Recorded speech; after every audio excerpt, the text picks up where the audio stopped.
السلام عليكم ورحمة الله وبركاته. الحمد لله رب العالمين.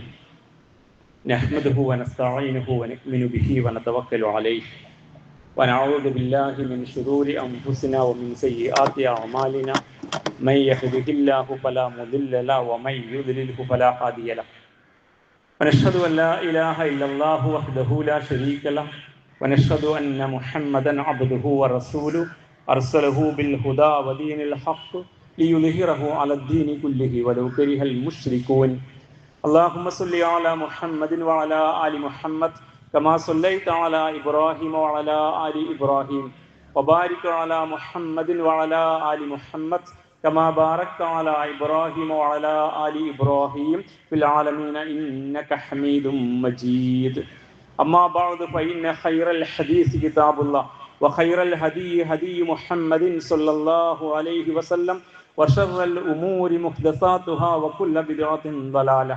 أيها الناس أوصيكم وإياي أولا بتقوى الله. رب اشرح لي صدري ويسر لي أمري واحلل عقدة من لساني يفقهوا قولي. أعوذ بالله من الشيطان الرجيم.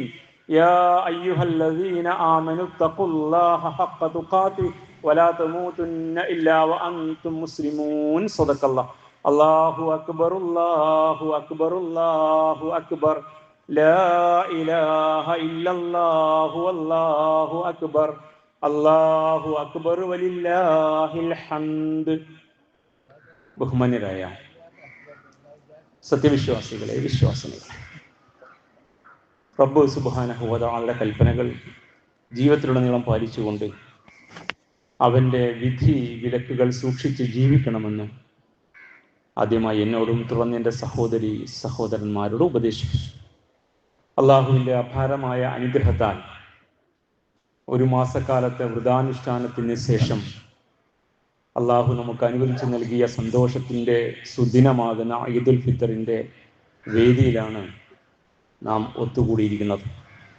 എല്ലാവർക്കും ഹൃദയം നിറഞ്ഞ ഈദ് ആശംസകൾ അർപ്പിക്കുന്നു. അള്ളാഹു സുബ്ഹാനഹു വ തആല നമ്മിൽ നിന്ന് നമ്മുടെ കർമ്മങ്ങൾ സ്വീകരിക്കുമാറാവട്ടെ. തഖബ്ബൽ അല്ലാഹു മിന്നാ വ മിൻകും. ഇന്നേ ദിനം തക്ബീറുകളാണ് ഈ പെരുന്നാളിനെ അടയാളപ്പെടുത്തുന്നത്. വിശ്വാസി സമൂഹം ഒന്നടങ്കം അല്ലാഹു അക്ബർ എന്ന് ആമോദത്തോടെ ഉറക്കെ പ്രഖ്യാപിച്ചുകൊണ്ടിരിക്കുകയാണ്. കേവലം ഒരു ദിക്റിനപ്പുറത്ത് ഒരുപാട് അർത്ഥതലങ്ങളുള്ള പ്രഖ്യാപനമാണ് അല്ലാഹു അക്ബർ എന്നത്.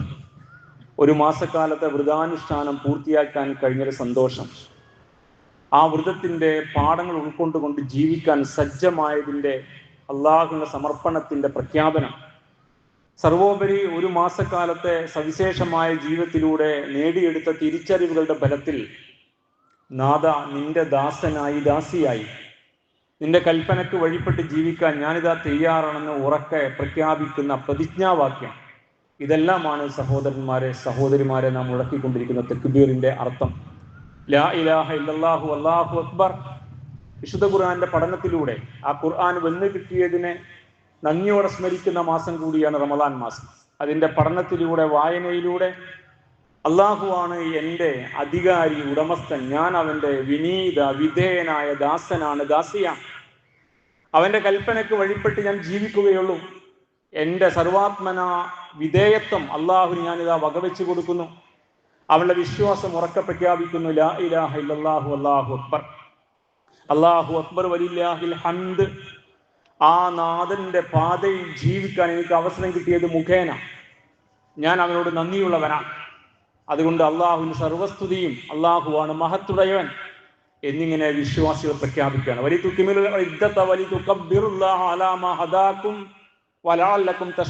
സൂറ അൽ ബഖറയിൽ വിശുദ്ധ റമദാനിലെ വ്രതാനുഷ്ഠാനം നിർബന്ധമാക്കിയ ന്യായങ്ങൾ സമർത്ഥിക്കുന്നിടത്ത് വിശുദ്ധ ഖുർആൻ പറയുകയാണ്, നിങ്ങൾ ആ റമദാനിൽ അനുവദിച്ചിരിക്കിയ ദിനങ്ങൾ, എണ്ണങ്ങൾ പൂർത്തീകരിക്കുന്നതിന് വേണ്ടി. അള്ളാഹു നിങ്ങളെ ഈ മാർഗത്തിൽ വഴി നയിച്ചിരിക്കുന്നു, മാർഗദർശനം ചെയ്തിരിക്കുന്നു, നിങ്ങൾക്ക് ഹിദായത്ത് ലഭ്യമായിരിക്കുന്നു. അതുകൊണ്ട് നിങ്ങൾ അള്ളാഹുവിന്റെ നാമത്തെ നിങ്ങൾ തക്ബീർ മുഴക്കി അള്ളാഹുവിന്റെ നാമത്തെ മഹത്വപ്പെടുത്തുക. വലഅല്ലക്കും തഷ്കുറൂൻ. സർവോപരി ഈ മാർഗത്തിൽ ജീവിക്കാൻ അവസരം കിട്ടിയത് മുഖേന നിങ്ങൾ അള്ളാഹുവിനെ സ്തുതിക്കുക, അവന് നന്ദിയുള്ളവനായിട്ട് മാറുക. അങ്ങനെ അള്ളാഹുവിന് നന്ദിയുള്ള ദാസന്മാരും ദാസിമാരുമായിട്ട് മാറാൻ നമ്മൾ തയ്യാറാണെന്ന പ്രഖ്യാപനമാണ് യഥാർത്ഥത്തിൽ ഈ പെരുന്നാളുടെ തക്ബീർ ധ്വനികൾ. ആ അർത്ഥത്തിൽ തക്ബീറുകളെ മനസ്സിലാക്കുന്നിടത്ത് അത്ഭുതകരമായ മാറ്റങ്ങൾ ഈ റമളാൻ മുഖേന വിശ്വാസിൽ സാധ്യമാകും. അതല്ലാത്ത പക്ഷം ശവ്വാലിന്റെ ഈ അമ്പിളിക്കീറ് പ്രകടമായതിന്റെ പ്രഖ്യാപനം എന്നതിന് ശേഷം ഇന്നേ ദിനം പെരുന്നാൾ നമസ്കാരവും കഴിഞ്ഞ് പിന്നീട് അങ്ങോട്ട് ജീവിതത്തിന്റെ പഴയ അവസ്ഥയിലേക്ക് തിരിഞ്ഞു നടക്കുന്ന ഒരുപാട് പേർ ഉണ്ടാവുകയും ചെയ്യുമെന്ന യാഥാർത്ഥ്യം വളരെ വിനയത്തോടെ നാം മനസ്സിലാക്കുക. സഹോദരന്മാരെ, വിശുദ്ധ ഖുർആന്റെ സന്ദേശമാണ് ചെറുപെരുന്നാളുടെ സന്ദേശം. വിശുദ്ധ ഖുർആൻ അവതീർണമായതിന് നന്ദി പ്രകാശിപ്പിക്കുന്ന ഒരു മാസക്കാലത്തെ വ്രതാനുഷ്ഠാനത്തിന് ശേഷം നാം ആഘോഷിക്കുന്ന ഈ ദിനത്തിൽ ഖുർആന്റെ സന്ദേശങ്ങളെ ജീവിതത്തിൽ ഉൾക്കൊണ്ടുകൊണ്ട് മുന്നോട്ട് പോകാൻ നമുക്ക് കഴിയും. ഒരുപാട് സന്ദേശങ്ങൾ ഖുർആൻ നമുക്ക് നൽകുന്നുണ്ട്. അത്രയും ബൃഹത്തായ ഗ്രന്ഥമാണത്. നമ്മുടെ സമയപരിമിതിക്കകത്ത് ഒരു മെസ്സേജിൽ, ഒരു സന്ദേശത്തിൽ ഊന്നി നമുക്ക് മുന്നോട്ട് പോകാം. പുതിയ കാലത്ത് നാം ജീവിച്ചു കൊണ്ടിരിക്കുന്ന ഈ സവിശേഷമായ സാഹചര്യത്തിൽ, മുസ്ലിം സമൂഹം അഭിമുഖീകരിക്കുന്ന സവിശേഷമായ ലോക സാഹചര്യത്തിൽ ആ മെസ്സേജിന് വലിയ പുതുമയുണ്ട്. എന്നല്ല, 3300 വർഷങ്ങൾക്കപ്പുറത്ത് മഹാനായ പ്രവാചകൻ മൂസ അലൈഹി സ്വലാത്തു വസ്സലാമ കടന്നു വന്ന ആ കാലഘട്ടത്തെ കുറിച്ച് വിശുദ്ധ ഖുർആൻ ഒരുപാട് തവണ ആവർത്തിച്ച് പറഞ്ഞിട്ടുണ്ട്. ഏറ്റവും കൂടുതൽ ഖുർആൻ പേരെടുത്ത് പറഞ്ഞ പ്രവാചകൻ മൂസ അലൈഹി സ്വലാത്തു വസ്സലാമയാണ്. അത് അതിശയമായിരിക്കുന്നു. 20 അധ്യായങ്ങളിൽ മൂസ നബിയുടെ കാലഘട്ടത്തിലെ ചരിത്ര സംഭവങ്ങളെ ഖുർആൻ ചേർത്ത് വെച്ചിരിക്കുന്നു. നാം വിശുദ്ധ റമളാനിൽ ഖുർആന്റെ ഖത്മ് തീർത്ത ആളുകളാണ്. ഈ പാഠഭാഗത്തിലൂടെ കടന്നു പോയിട്ടുണ്ടാകും പലപ്പോഴും. എന്തുകൊണ്ട് അത്രയും കൊല്ലം മുമ്പ് നടന്ന ഒരു സംഭവത്തെ ഇങ്ങനെ ഖുർആൻ പ്രതിപാദിക്കുന്നു എന്നൊരു ചോദ്യമാണ്. എങ്കിൽ മുസ്ലിം സമൂഹത്തിന് ഒരുപാട് പഠിക്കാനുണ്ട് ആ സംഭവത്തിൽ നിന്ന് മനസ്സിലാക്കണം. അന്ന് ഒരു ജനസമൂഹത്തെ ലോകം കണ്ട ഏറ്റവും വലിയ കിരാത ഭീകരൻ അടിച്ചമർത്ത് ഉന്മൂലനം ചെയ്തുകൊണ്ടിരിക്കുക, ജനോസൈഡ്, ഒരു സമൂഹത്തെ ഇല്ലാതാക്കിക്കൊണ്ടിരിക്കെ ആ കിരാത ഭീകരനിൽ നിന്ന് ആ സമൂഹത്തെ വിമോചിപ്പിച്ച് കൊണ്ടുവന്ന പ്രവാചകനായിരുന്നു മൂസ നബി അലൈഹി സ്വലാത്തു വസ്സലാം. ചരിത്രം നമുക്കറിയാം. മുഹറം 10 ഈ സംഭവം നമ്മൾ സ്മരിക്കാറുണ്ട്. കടല് കടത്തി കൊണ്ടുവന്ന ആ ജനത മൂസ നബി അലൈഹി സ്വലാത്തു വസ്സലാമയുടെ കൂടെ സീനാ മരുഭൂമിയിൽ എത്തിപ്പെട്ട അവസ്ഥയിൽ അദ്ദേഹം ഒരു പ്രദേശത്ത് ചൂണ്ടിക്കാണിക്കുന്നുണ്ട്. ചരിത്രത്തിൽ ഇപ്പോഴും അന്നും ഇന്നും ഏറെ ചർച്ചയാകുന്ന ഫിലസ്തീന്റെ മണ്ണ്, ആ മണ്ണിലേക്ക്, ഭൂമിയിലേക്ക് ചൂണ്ടിയിട്ട് അദ്ദേഹം പറഞ്ഞു ഈ സമൂഹത്തോട്, യാ ഖൗമി ദുഖുൽ അർളൽ മുഖദ്ദസ, ആ പരിശുദ്ധമായ മണ്ണ് നമുക്ക് അല്ലാഹു കതബല്ലാഹു ലന, അല്ലാഹു നമുക്ക്, അല്ലത്തി കതബല്ലാഹു ലക്കും, അല്ലാഹു നിങ്ങൾക്ക് നിശ്ചയിച്ച ഭൂമികയാണ്, നിങ്ങളുടെ പൈതൃക ഭൂമിയാണത്. അതുകൊണ്ട് അവിടെ നിങ്ങൾ പ്രവേശിക്കണം. വലാ തൻകലിബു വലാ തർതദ്ദു അലാ അദ്ബാരിക്കും, നിങ്ങൾ ഒരിക്കലും പിന്തിരിഞ്ഞു പോകരുത് എന്ന് അദ്ദേഹം അവരോട് പറയുന്നുണ്ട്. അപ്പോൾ ആ ജനത പറഞ്ഞ മറുപടി, ഞങ്ങൾക്ക് ഭയമാണ്, ഞങ്ങൾക്ക് പേടിയാണ്. നിലവിലെ മുസ്ലിം സമുദായം പഠിക്കേണ്ടുന്ന ഒരു പാഠമാണ്. ഭയം മനസ്സിൽ നിന്ന് പതിച്ചറിയാത്ത കാലത്തോളം ഒരു സമുദായത്തിന് മണ്ണിൽ ഇസ്സത്തോടെ കാലുറപ്പിക്കാൻ കഴിയില്ല എന്ന സവിശേഷമായ പാഠമാണ് ഈ ചരിത്രം നമ്മെ പഠിപ്പിക്കുന്നെങ്കിൽ ആ പാഠം ഇന്നും ഏറെ പ്രസക്തമാണ്. ഞങ്ങൾക്ക് ഭയമാണ്, അവിടെ അക്രമികളായ ആളുകളാണ്, അതുകൊണ്ട് ഞങ്ങളില്ല. ഇത് അൻത വറബ്ബുക ഫഖാതില ഇന്നാ ഹാഹുനാ ഖാഇദുൻ, സവിശേഷമായ ചരിത്രവാക്യമാണ്. നീ നിന്റെ റബ്ബും പോയിട്ട് യുദ്ധം ചെയ്യും, ഞങ്ങളിവിടെ ഇരിക്കാം. അങ്ങനെ യുദ്ധം ജയിച്ചു കഴിയുമ്പോൾ വിളിക്ക്, അപ്പൊ ഞങ്ങൾ വരാം എന്നവർ പറഞ്ഞ ഒരു പശ്ചാത്തലത്തിൽ അള്ളാഹു തന്റെ പ്രവാചകൻ മൂസയെ അഭിസംബോധന ചെയ്തുകൊണ്ട് ഖുർആനിൽ പറഞ്ഞൊരു വാക്യമുണ്ട്. ഇനി ആ മണ്ണ് അവർക്ക് വിലക്കപ്പെട്ടിരിക്കുന്നു, അതവർക്ക് വിലക്കപ്പെട്ട കനിയാണ്. ഖാല ഫഇന്നഹാ മുഹറമത്തുൻ അലൈഹിം 40 സന, 40 കൊല്ലക്കാലം ആ ഭൂമിക അവർക്ക് വിലക്കപ്പെട്ടിരിക്കുന്നു. യതീഹൂന ഫിൽ അർള്, അവർ മണ്ണിൽ അലയട്ടെ എന്നാണ്. അങ്ങനെ ഒരു ജനസമൂഹത്തെ, ഒരു മുസ്ലിം സമുദായത്തെ മണ്ണിൽ അലയാൻ അള്ളാഹു വിട്ട ഒരു ചരിത്ര പശ്ചാത്തലമുണ്ട്. ഇത് ഓർമ്മപ്പെടുത്തിയത് അതിനുശേഷം, അഥവാ തലമുറ കഴിഞ്ഞു വന്നതിന് ശേഷം, മൂസാ നബിക്കും ശേഷം പിന്നീട് പിൻതലമുറക്കാരായ വിഭാഗത്തിൽപ്പെട്ട ഈ മരുപ്പറമ്പിൽ അലഞ്ഞുകൊണ്ടിരിക്കുന്ന സമൂഹം പിന്നീട് അവർക്കൊരു നായകനെ നിശ്ചയിച്ചു പോകാൻ ആവശ്യപ്പെടുന്നുണ്ട്. ഞങ്ങൾക്കൊരു നായകനെ നിശ്ചയിച്ചു തരണം, ഞങ്ങൾ യുദ്ധം ചെയ്യാൻ തയ്യാറാണ്, ഞങ്ങൾ ചെല്ലാം അങ്ങോട്ട്, ഞങ്ങൾക്ക് അർഹതപ്പെട്ട ഭൂമികയിലേക്ക്, അവിടെയുള്ളവരോട് പൊരുതാം, അതുകൊണ്ട് ഞങ്ങൾക്കൊരു നായകനെ വേണമെന്ന് ആവശ്യപ്പെട്ടപ്പോ അള്ളാഹു അവർക്കൊരു നായകനെ നിയോഗിച്ചു കൊടുത്തു, താലൂത്തിനെ. താലൂത്ത് ജാലൂത്ത് സംഭവം സൂറ അൽ ബഖറയിൽ സവിസ്തരമായി പ്രതിപാദിക്കുന്നുണ്ട്. നമ്മൾ വിശുദ്ധ ഖുർആന്റെ ചരിത്ര പാഠങ്ങളെ കേവലം കെട്ടുകഥകളായി കണ്ടുകൂടാ. അത് ആവർത്തന ക്ഷമതയുള്ള ചരിത്ര പാഠങ്ങളാണ്. ഏതോ കാലഘട്ടത്തിലെ ഐതിഹ്യങ്ങൾ വായിക്കുന്നത് പോലെ വായിച്ചു തള്ളിയാൽ മുസ്ലിം സമുദായത്തിന് മണ്ണിൽ കാലുറപ്പിക്കാൻ കഴിയില്ല. അതുകൊണ്ട് ഞങ്ങളിപ്പോൾ തയ്യാറാണ്, ഞങ്ങൾക്കൊരു നായകനെ വേണം എന്ന് പറഞ്ഞപ്പോൾ ഈ പ്രവാചകൻ ചോദിച്ചു, പഴയ പോലെ നിങ്ങൾ പിന്തിരിഞ്ഞു കളയുമോ? നിങ്ങൾ ഭീരുക്കളായി പോകുമോ? ഭയം നിങ്ങളെ കീഴ്പ്പെടുത്തുമോ? വലിയ വലിയ ഭരണകൂട സംവിധാനങ്ങളെ ഭയന്നിട്ട്, അക്രമത്തിന്റെ പാത സ്വീകരിച്ച ഫാസിസ്റ്റ് സംവിധാനങ്ങളെ ഭയന്നിട്ട് നിങ്ങൾ പിറകോട്ട് പോയി പോവോ? പഴയ പോലെ നിങ്ങൾ ആവർത്തിക്കുമോ ചോദിച്ചപ്പോൾ അവർ പറയുന്നുണ്ട്, കാലു അമാലന അല്ലാ നുഖാതില ഫീ സബീലില്ലാ, അള്ളാഹുവിന്റെ മാർഗത്തിൽ ഞങ്ങൾ എങ്ങനെ യുദ്ധം ചെയ്യാതിരിക്കും? വഖദ് ഉഖ്രിജ്നാ മിൻ ദിയാരിനാ വ അബ്നാഇനാ, ഞങ്ങളുടെ നാട്ടിൽ ഞങ്ങൾ പുറത്താക്കിയിരിക്കെ, ഞങ്ങൾക്ക് അർഹതപ്പെട്ട ഭൂമി, വ അബ്നാഇനാ, ഞങ്ങളുടെ മക്കളിൽ നിന്ന് വേർപ്പെടുത്തപ്പെട്ടിരിക്കെ, ഞങ്ങളുടെ കുടുംബങ്ങളിൽ നിന്ന് വേർപ്പെടുത്തപ്പെട്ട്, ഞങ്ങളുടെ മക്കൾ കൊല ചെയ്യപ്പെട്ട്, ഞങ്ങളുടെ കുടുംബങ്ങൾ ഛിന്ന ഭിന്നമാക്കപ്പെട്ട്, ഞങ്ങൾക്ക് അർഹതപ്പെട്ട ഭൂമിയിൽ നിന്ന് ഞങ്ങൾ പുറന്തള്ളപ്പെട്ടിരിക്കുന്ന ഒരു പശ്ചാത്തലത്തിൽ പൊരുതാതിരിക്കാൻ ഞങ്ങൾക്ക് ന്യായം എന്ന് ഈ കൂട്ടർ പറഞ്ഞു. അങ്ങനെയാണ് അള്ളാഹു അവർക്ക് ഒരു നായകനെ താലൂത്ത് നിശ്ചയിച്ചു കൊടുത്തത്. അങ്ങനെ താലൂത്തിന്റെ കീഴിൽ പ്രവാചക നിർദ്ദേശം പാലിച്ച് സൈന്യം മുന്നോട്ട് പോവുകയാണ്. ഇവിടെയാണ് ചരിത്ര മർമ്മം. അവർ കടന്നു പോകുന്ന വഴിയിൽ ഒരു പുഴ മുറിച്ചു കിടക്കാനുണ്ട്. അമാലിക്ക വിഭാഗവുമായി യുദ്ധത്തിന് പോകുന്ന ഒരു സമുദായത്തെ സൂറ അൽ ബഖറ 249 മുതൽ 50-51 വചനങ്ങളുടെ പ്രതിപാദിക്കുന്നുണ്ട്. അങ്ങനെ പോകുന്ന വഴിക്ക് ഒരു പുഴ മുറിച്ചു കിടക്കണം. അത് ജോർദാൻ നദിയാണ്. ഇന്ന് അങ്ങനെ ഒഴുകുന്ന ഒരു ജോർദാൻ നദി അവിടെ ഇല്ല. ജോർദാനികൾ ഇന്ന് ഇസ്രായേൽ കടലിൽ നിന്ന് സംസ്കരിക്കുന്ന വെള്ളത്തിൽ നിന്ന് ബാക്കി തുറന്നു വിടുമ്പോൾ അത് ഉപയോഗിച്ച് ജീവിക്കുന്നവരാ. പുതിയ കാലഘട്ടം പഠിക്കണം നമ്മൾ. അപ്പൊ ജോർദാൻ നദി മുറിച്ചു കിടക്കണ ഈ സൈന്യത്തിന് വലിയ ഒരു സംഖ്യ ഉണ്ടെന്നാണ്. ഏകദേശം 19 എന്നും 20 എന്നും അതിലധികമെന്നും ആയിരങ്ങളുള്ള ഒരു സൈന്യമാണ്. ഇസ്രായേൽ സമൂഹമാണ്, മുസ്ലിം സമുദായമാണ്. നായകൻ താലൂത്ത് അള്ളാഹു നിശ്ചയിച്ചു കൊടുത്തതാ. കൂടെ പ്രവാചകനുണ്ട്. അങ്ങനെ പുഴ മുറിച്ച് കടക്കേണ്ടി വന്നപ്പോൾ ആ ഭാഗമാണ് ഊന്നേണ്ടത്. അതാണ് ഈ സന്ദേശം പെരുന്നാളിന്റെ. ഈ നായകൻ അവരോട് പറഞ്ഞു, ഫലമാ ഫസല താലൂത്ത് ബിജുനൂബിൽ ജുനൂദി ഖാല ഇന്നല്ലാഹു മുബ്തലീകും ബിനഹർ, ഒരു പുഴ കൊണ്ട് അള്ളാഹ് നിങ്ങളെ പരീക്ഷിക്കാം. ആ പുഴ അന്ന് ഒഴുകുന്ന പുഴയാ. പക്ഷെ ഇന്ന് മുസ്ലിം സമുദായം അങ്ങനെ ഒരു പുഴയെ മനസ്സിലാക്കുമ്പോൾ അത് എങ്ങനെ മനസ്സിലാക്കണം എന്ന് പിന്നീട് പറയാം. ഈ പുഴ ചൂണ്ടിക്കാണിച്ചിട്ട് പറഞ്ഞു, നിങ്ങൾ ഈ പുഴ മുറിച്ച് കിടക്കുമ്പോ കുടിക്കാൻ പാടില്ല, കുടിക്കരുത്. ഫമൻ ശരിബ മിൻഹു ഫലൈസ മിന്നി, ആര് ഈ പുഴയിൽ നിന്ന് കുടിക്കുന്നുവോ അവൻ എന്റെ കൂടെ കൂടാൻ അർഹനല്ല, സൈനിക നായകനായ എന്റെ കൂടെ വരാൻ യോഗ്യനല്ല. ഫമൻ ലം യശ്രി ഫൈന്നഹു മിന്നി, അതിന് ഒട്ടും കുടിക്കാതെ ഈ പുഴ അങ്ങ് മുറിച്ച് കിടക്കുന്നവരാരോ അവർ മാത്രമേ എന്റെ കൂടെ വരാൻ യോഗ്യരായിട്ടുള്ളൂ. മരുപ്പറമ്പിലെ യാത്രയാ. തലക്കുമുകളിൽ കത്തി നിൽക്കുന്ന സൂര്യൻ, താഴെ ചുറ്റുകൊള്ളുന്ന മണലാരണ്യം. അത്തരം ഒരു മരുഭൂമിയിലൂടെ യാത്ര ചെയ്യുന്ന ഏതൊരാളും പുഴയിലെത്തിയാൽ, വെള്ളത്തിലെത്തിയാൽ, വെള്ളം കിട്ടിയാൽ ഈ മരുപ്പറമ്പിലെ നിവാസികളുടെ അവസ്ഥ അങ്ങ് മാറും. ആ വെള്ളത്തിലേക്ക് കാലെടുത്ത് വെക്കുമ്പോൾ അതിന്റെ തണുപ്പ് അവരുടെ ശിരയിലേക്ക് നാടി ഞരമ്പ് വഴി പ്രവഹിച്ചു കഴിഞ്ഞാൽ അവരറിയാതെ കുടിക്കും, മതി വരുവോളം കുടിക്കും, അതിൽ കടന്ന് ഉരുളും. കാരണം മരുഭൂമിയിൽ വെള്ളത്തിന് അത്രയും വിലയുണ്ടെന്ന കാര്യം അറിയണം.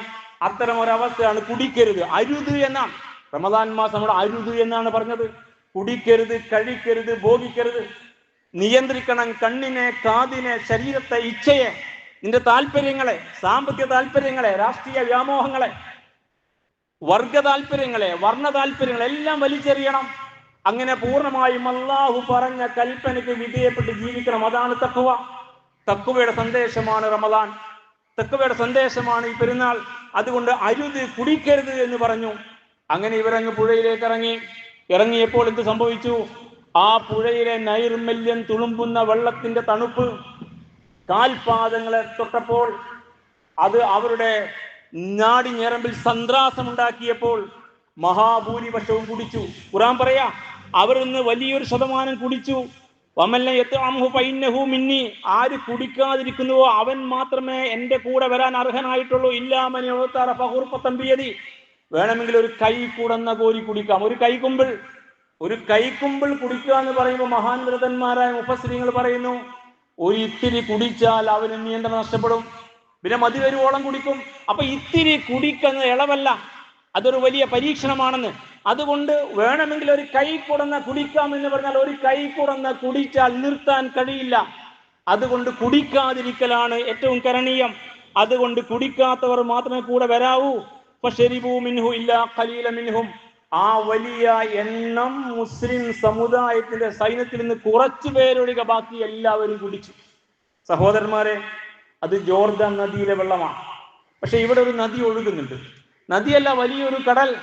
അശ്ലീലത്തിന്റെ, അനാശാസത്തിന്റെ, ഭൗതികതയുടെ, ലഹരിയുടെ, മദ്യത്തിന്റെ, ആസക്തികളുടെ, കൊല്ലിന്റെയും കൊലപാതകത്തിന്റെയും, അക്രമവാസനകളുടെ, സാമ്പത്തിക കുറ്റകൃത്യങ്ങളുടെ, പലിശ, ചൂതാട്ടം, സ്മഗ്ലിംഗ്, അങ്ങനെ സകല വൃത്തികേടുകളും ചേരുന്ന ഭൗതികത വലിയ ഒരു പുഴ നമുക്ക് മുമ്പിൽ ഒഴുകിക്കൊണ്ടിരിക്കുക. ആ പുഴയിൽ നിന്ന് കുടിക്കാതിരിക്കാനാ റമദാൻ മാസം പഠിപ്പിച്ചത്. അതൊരു ആലങ്കാരികമായ പ്രയോഗമാണ്. അതുകൊണ്ട് നിങ്ങൾ ചീത്തത്തം കാണരുത്, കേൾക്കരുത്, ചീത്ത പ്രവർത്തിക്കരുത്, ചിന്തിക്കരുത്, അശ്ലീല പ്രവർത്തനങ്ങൾ പാടില്ല. അള്ളാഹ് അനുവദിച്ച ഹലാല് മാത്രമേ നിങ്ങൾക്ക് പാടുള്ളൂ, ഹറാമ് പാടില്ല. നിങ്ങളുടെ സമ്പാദനം ഉൾപ്പെടെ ശുദ്ധീകരിക്കപ്പെടണം, സക്കാത്ത് ഉൾപ്പെടെ. അങ്ങനെ ഒരുപാട് പാഠങ്ങളാണ് റമദാൻ ചേർത്ത് വെച്ചത്. അപ്പൊ നമ്മുടെ മുമ്പിൽ ഒരു നദി ഒഴുകുന്നുണ്ട്. ആ നദി ഒരു ആലങ്കാരികമായ പ്രയോഗമാണ്. നദി ഭൗതികതയുടെ, ദുനിയാവിന്റെ, ആസക്തിയുടെ, മോഹങ്ങൾ. ഇനി അങ്ങോട്ട് തെരഞ്ഞെടുപ്പ് കാലം കൂടിയ അവിടെയും പിന്നീട് ഒരുപാട് നമ്മെ നിയന്ത്രിക്കുന്ന വികാരങ്ങൾ മാറിപ്പോകുന്ന പുതിയ കാലം. അങ്ങനെ മനുഷ്യനെ മറക്കുന്ന, മനുഷ്യത്വം മറക്കുന്ന, വേദവിരുദ്ധമായ, പ്രകൃതി വിരുദ്ധമായ, അള്ളാഹുവിന്റെ ഹിതത്തിന് വിരുദ്ധമായ ഒരുപാട് കാര്യങ്ങൾ നടന്നുകൊണ്ടിരിക്കുന്ന ഒരു പുതിയ സാമൂഹ്യ ക്രമം. അതിൽ നിന്ന് ഒട്ടും കുടിക്കാൻ പാടില്ല എന്നാണ്. എന്നാൽ വലിയൊരു ശതമാനവും കുടിച്ചുപോയി. ഈ പുഴയിൽ നിന്ന് കുടിച്ചവരെ പോലെ കുടിച്ചു പോകും ഈ പുതിയ കാലഘട്ടത്തിലും. എന്നാൽ കുടിച്ചു പോലെ കുഴപ്പമെന്താ? ഖുർആൻ ആയത്തിൽ പറയുന്നുണ്ട്, അങ്ങനെ കുടിച്ചു കഴിഞ്ഞാൽ സംഭവിക്കുന്ന കുഴപ്പം, വലിയൊരു ശതമാനം കുടിച്ചു, പക്ഷെ എന്ത് സംഭവിച്ചു? പുഴ അങ്ങ് മുറിച്ചു കടന്നു. ഈ താലൂത്തും വിശ്വാസവും പുഴ മുറിച്ച് കുടിക്കാത്തവരാ. കുറച്ചുപേര് കുടിച്ചില്ല, അവർ പുഴ മുറിച്ചു കടന്നു. എന്നാൽ ബാക്കിയുള്ള ഈ ആളുകൾ, വെള്ളത്തിൽ നിന്ന് കുടിച്ചവർ, അവർ പറഞ്ഞു ലാ താഖത ലനാ യൗമ ബിജാലൂത വജനൂദി, ജാലൂത്തിനോടും സൈന്യത്തോടും പൊരുതാൻ ഞങ്ങൾക്ക് കെൽപ്പില്ല. ഈ പുഴയിൽ നിന്ന് കുടിച്ചവർക്ക് പൊരുതാൻ കെൽപ്പില്ല. കരുത്തോടെ പൊരുതി ജീവിക്കാൻ കെൽപ്പ് നേടേണ്ട വിശ്വാസികൾ ആ കെൽപ്പ് നഷ്ടപ്പെട്ടു. അവർ ഭീരുക്കളായി. അങ്ങനെ അവരൊരു ഭാഗത്ത് ഇരുന്നു. എന്നാൽ ഈ പുഴ മുറിച്ചു കടന്ന ഒട്ടും കുടിക്കാത്ത ആളുകൾ, ഖാലല്ലദീന യളുന്നൂന അന്നഹും മുലാഖുല്ലാഹ്, അവരെ കുറിച്ച് ഖുർആൻ പറഞ്ഞൊരു വിശേഷണമുണ്ട് സഹോദരന്മാരെ. ആ വിശേഷണത്തിൽ നമ്മൾ മനസ്സ് ഊന്നുക. അവരെ കുറിച്ച് അല്ലാഹ് പറഞ്ഞു, അല്ലദീന യളുന്നൂന അന്നഹും മുലാഖുല്ലാഹ്, അള്ളാഹുവിനെ കണ്ടുമുട്ടും ഉറപ്പുള്ളവർ. അതാണ് ഈ റമദാൻ കൊണ്ട് നേടേണ്ടത്. അതാണ് ഈ ഖുർആൻ പഠനം കൊണ്ട് നേടേണ്ടത്.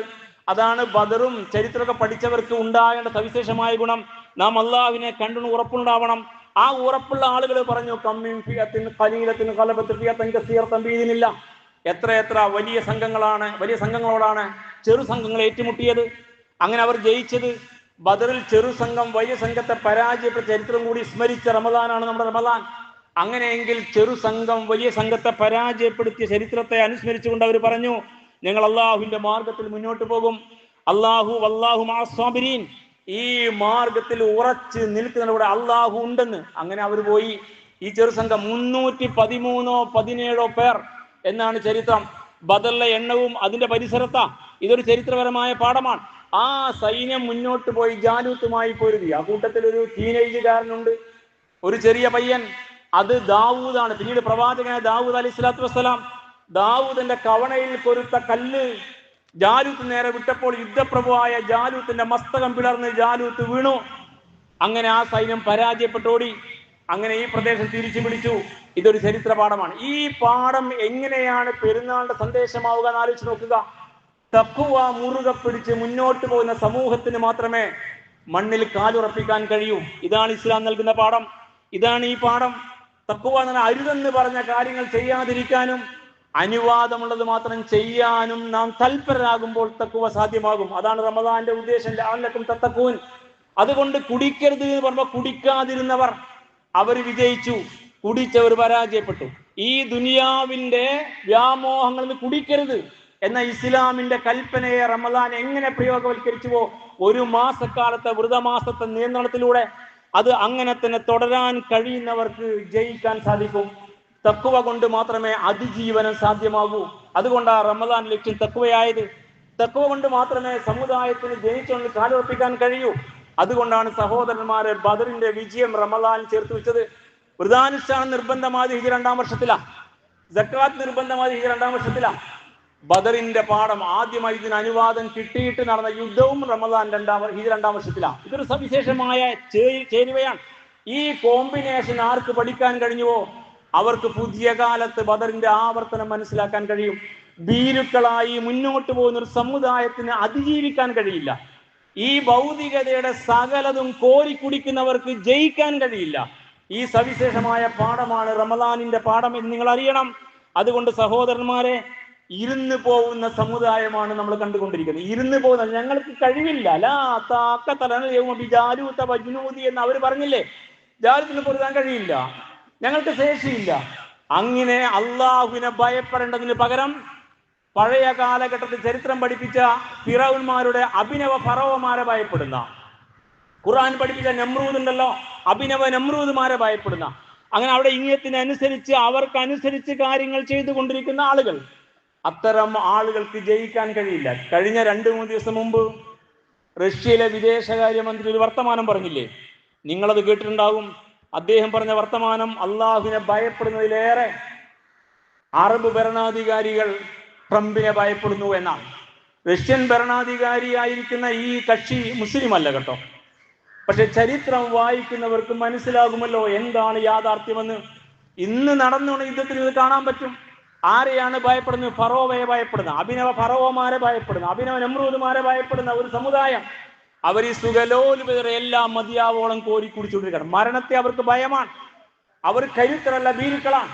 എന്നാൽ അതിന് മാറിയിട്ട് അള്ളാഹുൽ വരമേൽപ്പിച്ചുകൊണ്ട് തമ്പുരാന്റെ ഇംഗിതം പാലിച്ച് ഈ ദുനിയാവിന്റെ വ്യാമോഹങ്ങളാകുന്ന ഈ മായിക ജാലത്തിൽ നിന്ന് കുടിക്കാതെ തമ്പുരാന്റെ ഇംഗിതം പാലിച്ച് ആര് മുന്നോട്ട് പോകുന്നുവോ അവർക്ക് കരുത്തോടെ പൊരുതാൻ കഴിയും. അതാണ് ബദർ, അതാണ് നമ്മൾ ഗസയിൽ കണ്ടത്. അവർ അത്ഭുതപ്പെടുത്തും ആളുകളെ. ഇന്നും നടക്കുന്ന യുദ്ധത്തിന്റെ അടരുകൾ പരിശോധിക്കുമ്പോൾ നാം അത്ഭുതപ്പെട്ടു പോകും. ഇതെങ്ങനെ സാധ്യമാകുന്നു? ഒരു കൂട്ടർ ബങ്കറിൽ ഒളിക്കുന്നു, വേറെ തെരുവിൽ ഇറങ്ങി നടക്കുന്നു. അവർ കൊല ചെയ്യപ്പെടുന്നു. മരണത്തെ അവർ ഭയപ്പെടുന്നില്ല. രക്തസാക്ഷിത്വം എന്നത് അവർക്ക് ഭയപ്പെടുന്ന ഒന്നല്ല. സ്വർഗത്തിലേക്കുള്ള കവാടത്തെ പ്രതീക്ഷിക്കുന്നവരാ, അത് തുറന്നു കിട്ടാൻ ആഗ്രഹിക്കുന്നവരാ. വിശ്വാസത്തിന്റെ കരുത്തിൽ മണ്ണിൽ കാലൂന്നാൻ കഴിഞ്ഞ ജനങ്ങൾക്ക് മാത്രമേ അത്ഭുതങ്ങൾ സംഭവിപ്പിക്കാൻ കഴിയൂ. ഇന്ത്യൻ അവസ്ഥയിലും പഠിക്കണം. നമ്മൾ ചവിട്ടി നിൽക്കുന്ന പ്രധാന ചൂട് കൂടിയ കാലമാണ്. അങ്ങനെ പൗരത്വരഹിതരാക്കപ്പെടുന്ന ഒരു സമുദായം, രാഷ്ട്രരഹിതരാക്കപ്പെടുന്ന ഒരു സമുദായം. ഈജിപ്തിൽ ഫിറൗന്റെ കാലത്ത് ചീഫസ്റ്റ് ലേബേഴ്സായി കിട്ടുന്ന കൂലി വാങ്ങി മിണ്ടാതിരിക്കാൻ ബാധ്യതപ്പെട്ടു പോയ ബനൂ ഇസ്രായേൽ സമുദായം. അവിടെ പിരമിഡുകൾ പണിയാനും കോട്ടകൊത്തളങ്ങൾ പണിയാനും ചീഫസ്റ്റ് ലേബേഴ്സിനെ ആവശ്യമായിരുന്നു. അങ്ങനെ രണ്ടാംകിട പൗരന്മാരായി, പൗരത്വമില്ലാതെ, വോട്ടവകാശമില്ലാതെ ചീഫസ്റ്റ് ലേബേഴ്സായി ഇന്ത്യക്കകത്ത് അലയേണ്ടി വരുന്ന ഒരു സമുദായം പഠിക്കണം. കരുത്തോടെ മാത്രമേ മുന്നോട്ട് പോകാൻ കഴിയൂ. ആ കരുത്ത് ഖുർആനിലാണ്. ആ കരുത്ത് വിശുദ്ധ ഖുർആന്റെ സന്ദേശമാണ്. ആ കരുത്ത് ഈ പറഞ്ഞ വിശ്വാസമാണ്. ആ കരുത്ത് ഈ പറഞ്ഞ ഇൽമുൽ യഖീൻ, ഉറച്ച വിജ്ഞാനമാണ്, ഖുർആനികമായ ജ്ഞാനം. ആ കരുത്ത് ഈമാനുൽ യഖീൻ, ഉറച്ച വിശ്വാസമാണ്. ആ കരുത്ത് ഇസ്തിഖാമത്തുൻ താമ്മ, അള്ളാഹുവിന്റെ കൽപ്പനകൾ പാലിച്ച് ഈ മാർഗത്തിൽ ഉറച്ച തഖ്വ മുറുകപ്പെട്ട ജീവിതമാണ്. അങ്ങനെ ഈ ഒഴുകിക്കൊണ്ടിരിക്കുന്ന ഭൗതികതയുടെ ഈ അരുവിൽ നിന്ന് കുടിക്കാതെ അള്ളാഹുവിന്റെ ഇംഗിതമ്പൽ ജീവിക്കാൻ ആർക്ക് കഴിയുമോ അവർക്ക് മാത്രം സാധ്യമായ ഒന്നാണ് അതിജീവനം. ഇന്ത്യയിൽ നമ്മൾ കേട്ടുകൊണ്ടിരിക്കുകയാണ് ഈ അഭിനവ ഫാഷിസ്റ്റ് സംവിധാനങ്ങളുടെ ഇഷ്ടത്തിന് വേണ്ടി ഒറ്റുകാരായി മാറിയ ഒരുപാട് പേർ മുസ്ലിം സമുദായത്തിനകത്ത് നിന്ന്.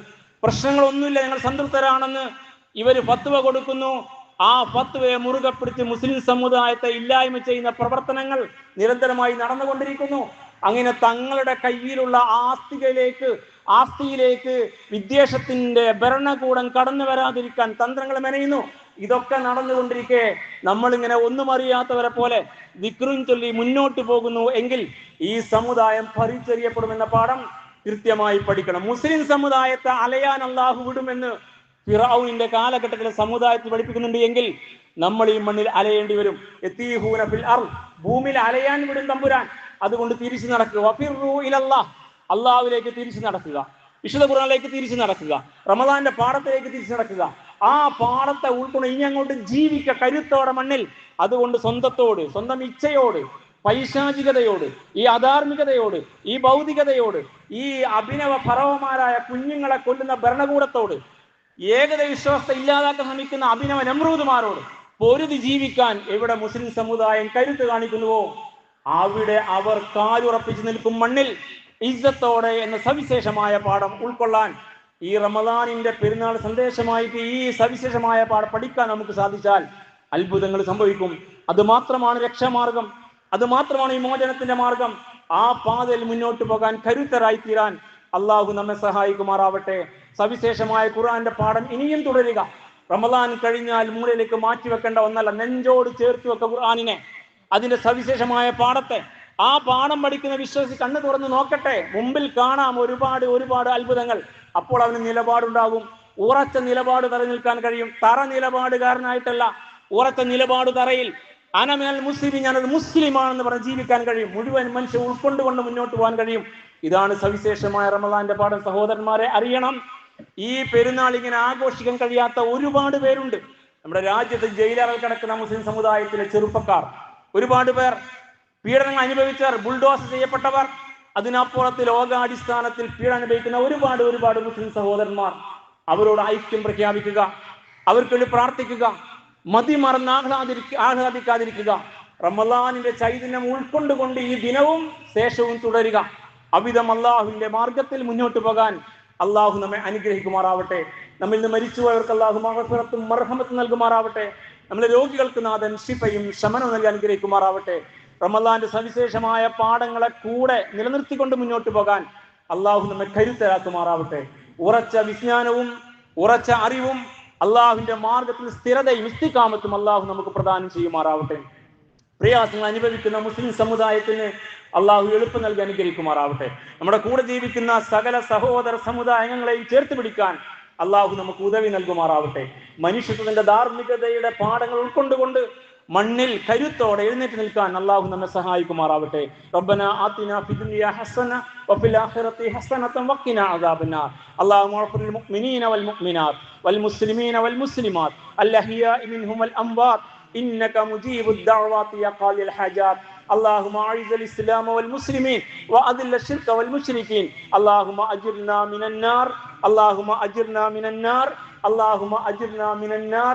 ربنا اغفر لنا ولإخواننا الذين سبقونا بالإيمان ولا تجعل في قلوبنا غلا للذين آمنوا ربنا إنك رؤوف رحيم. ربنا تقبل منا إنك أنت السميع العليم وتب علينا إنك أنت التواب الرحيم.